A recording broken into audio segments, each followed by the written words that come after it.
നിങ്ങൾക്ക് ഈ ഒരു പുല്ലിൻ്റെ ഇടയിൽ ഒരു പാമ്പിനെ കാണാൻ കഴിയുന്നുണ്ടോ? ഇതൊരു ഇടിയാണ്. A snake in the grass. ഇതിൻ്റെ ഇടയിൽ ഒരു പാമ്പുണ്ട്, ഒരു കോബ്രയാണുള്ളത്.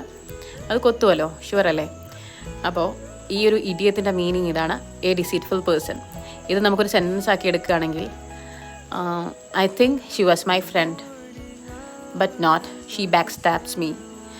Xi was a snake in the grass. അവളെൻ്റെ സുഹൃത്താണെന്നാണ് ഞാൻ കരുതിയത്, പക്ഷേ അല്ല, അവളെൻ്റെ പിന്നിൽ നിന്ന് കുത്തി. അവൾ ഒരു സ്നേക്ക് ഇൻ ദ ഗ്രാസ്. അവൾ ഒരു ഡിസീറ്റ്ഫുൾ പേഴ്സൺ ആണ്, അല്ലെങ്കിൽ ഒരു വഞ്ചകിയാണ് എന്ന് പറയുന്നത് പോലെ. അപ്പോൾ ഇതേപോലെ തന്നെ നമ്മുടെ ജീവിതത്തിൽ പല ആളുകളും ഇങ്ങനെ ഉണ്ടായിരിക്കും.